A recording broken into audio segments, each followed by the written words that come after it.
नमस्कार। निःशुल्क ज्योतिष परामर्श केंद्र में आप सबका स्वागत है। आज दिनांक 15 सितंबर 2024 रविवार। मेरा मोबाइल नंबर 8005817305।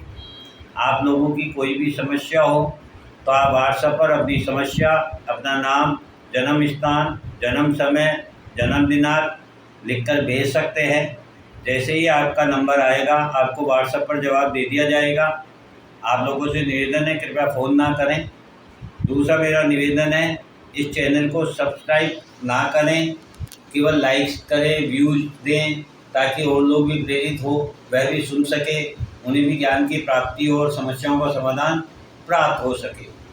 जैसे कि हमारी चर्चा काफ़ी लंबे समय से 30 मार्च 2025 के गोचर प्रभाव पर चल रही है और उसके लिए हमने काफ़ी चर्चा की।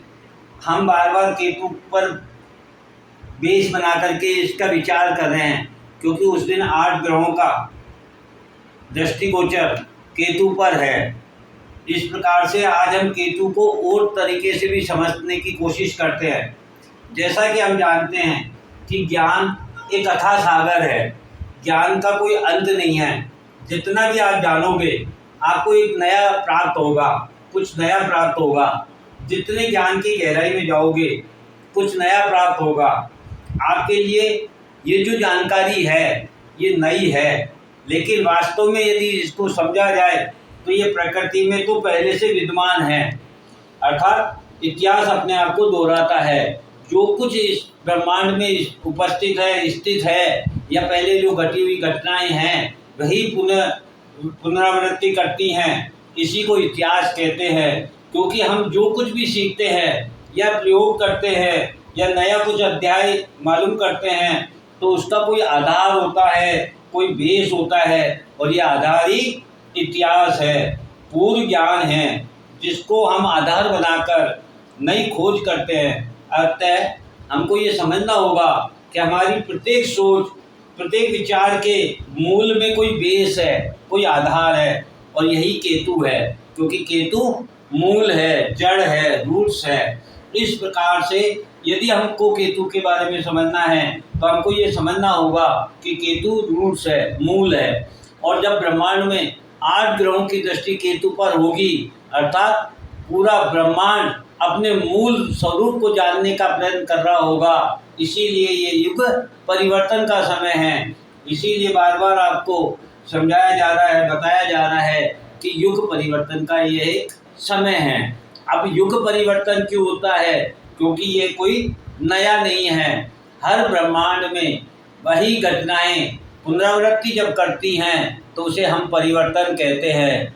चूँकि वह घटनाएं हमारे जीवन से बहुत पहले की है, इसलिए हमें वह घटनाएं नई प्रतीत होती है, लेकिन वास्तव में इस ब्रह्मांड में पिछली घटनाएं पुनरावृत्ति करती रहती हैं। इसीलिए हमने इस गोचर को जब अध्ययन किया तो मालूम चला 180 साल पूर्व यह गोचर ब्रह्मांड में बना था।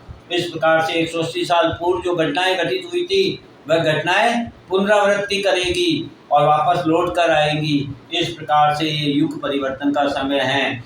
अब युग परिवर्तन में जो हमें ध्यान देने योग्य बातें हैं, समझने योग्य बातें हैं, उनके बारे में मैंने आपको बताया कि हमने क्या पाया है और क्या खो दिया है। समय के साथ साथ हम आगे प्रगति के रास्ते पर बढ़ते चले गए, लेकिन हम बहुत कुछ पीछे छोड़ते भी चले गए। जैसे जैसे हम आगे बढ़ते हैं हमारा पीछे का छोर छूट जाता है, और वही छोर हमारी जड़ होती है, रूट्स होती है, और हमें वहीं पहुंचना होता है, वापस लौटना होता है। इसी को परिवर्तन कहते हैं।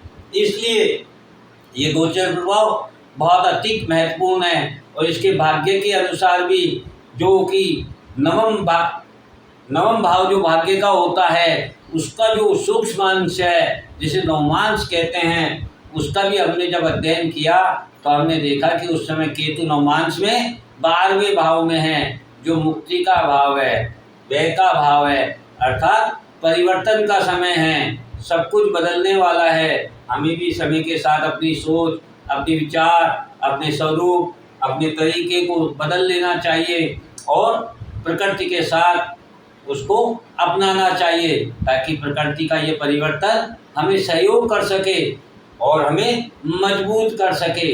कोई भी परिवर्तन आपकी मजबूती के लिए होता है, आप पर कोई दुष्प्रभाव डालने के लिए नहीं होता है। लेकिन चूंकि हम उस परिवर्तन को बर्दाश्त नहीं कर पाते हैं, सहन नहीं कर पाते हैं, इसलिए वह हमें दुष्प्रभाव प्रतीत होता है। अर्थात यदि हम पानी के भाव के अनुसार अपने आप को ढालेंगे तो वह पानी हमें आगे की ओर लेके जाएगा, लेकिन जब हम उसका विरोध करेंगे, विपक्ष की ओर बढ़ने की कोशिश करेंगे, तो वह पानी हमें थपेड़े मारेगा और हमें इधर उधर के रास्तों में भटका देगा और वह हमें इस प्रकार से दुष्प्रभाव देगा। तो बस हमें यही समझना होगा, और जब हम इस चीज़ को समझ जाएंगे तो हमें आने वाले इस गोचर प्रभाव का एक अच्छा शुभ प्रभाव प्रतीत होगा, प्राप्त होगा। इस प्रकार से हम इसका अध्ययन कर सकते हैं। जय हिंद, जय भारत।